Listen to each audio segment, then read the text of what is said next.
Pasca gugatan pra-peradilan, Peggy Setiawan dikabulkan Hakim, Polda Jabar siap patuhi amar putusan. Selain itu, menanggapi kekalahan Polda Jabar dalam pra-peradilan, Kompolnas angkat suara. Polda Jawa Barat akan patuhi dan menindaklanjuti putusan Hakim Pengadilan Negeri Bandung atas tidak sahnya penetapan Peggy Setiawan sebagai tersangka kasus pembunuhan Vina. Polda Jawa Barat menghormati segala putusan yang telah inkrah pada persidangan. Terkait penanganan kasus selanjutnya, Polda Jabar masih akan berkoordinasi terlebih dahulu, termasuk soal kemungkinan mencari Peggy lain yang terlibat dalam kasus pembunuhan Vina. Yang pertama, tentu dari Polda Jabar kami akan mematuhi putusan sidang pra-peradilan yang telah diputuskan oleh Hakim Tunggal pra-peradilan untuk tersangka PS. Yang kemudian yang kedua, tentunya kami dari Polda Jabar, penyidik, akan menjalankan segala putusan Hakim pada sidang pra-peradilan tersangka PS.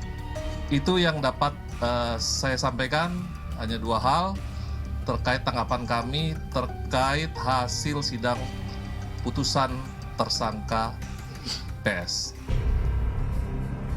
Kompolnas menyebut pihaknya selaku pengawas Polri senantiasa mengawal kasus ini terlebih dengan penetapan tersangka Peggy. Kompolnas akan melakukan evaluasi terkait implementasi aturan, terutama peraturan Kepala Kepolisian atau Perkap terkait manajemen penyidikan. Juga evaluasi terkait penanganan kasus oleh penyidik. Dari beberapa pertimbangan hakim itulah menjadi masukan kami. Yang pertama tentunya evaluasi bagaimana implementasi Perkap dan Perpol tentang manajemen penyidikan.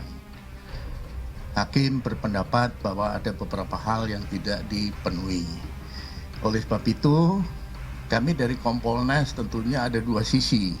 Di satu sisi, bagaimana evaluasi penanganannya. Di sisi lain, juga evaluasi tentang Perkap dan Perpol. Nama Peggy Setiawan muncul setelah polisi kembali membuka penyelidikan kasus pembunuhan Vina dan Eki usai viral dalam film Vina sebelum 7 hari.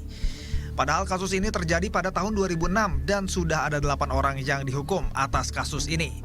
Namun, masih ada 3 orang lain yang belum ditangkap dan masuk dalam daftar pencarian orang atau DPO.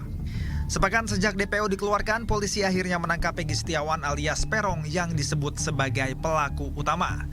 Penangkapan Peggy yang terkesan terlalu cepat rupa-rupanya menuai banyak tanda tanya di masyarakat soal keaslian Peggy yang selama ini jadi buronan polisi. Bahkan keluarga Peggy sebut polisi salah tangkap. Peggy telah ditetapkan polisi sebagai tersangka dan ditahan sejak 21 Mei 2024 dan mendekam di Mapolda Jawa Barat. Kini, usai putusan pra-peradilan yang diajukan Peggy dikabulkan, kuli bangunan ini akan segera menghirup udara bebas.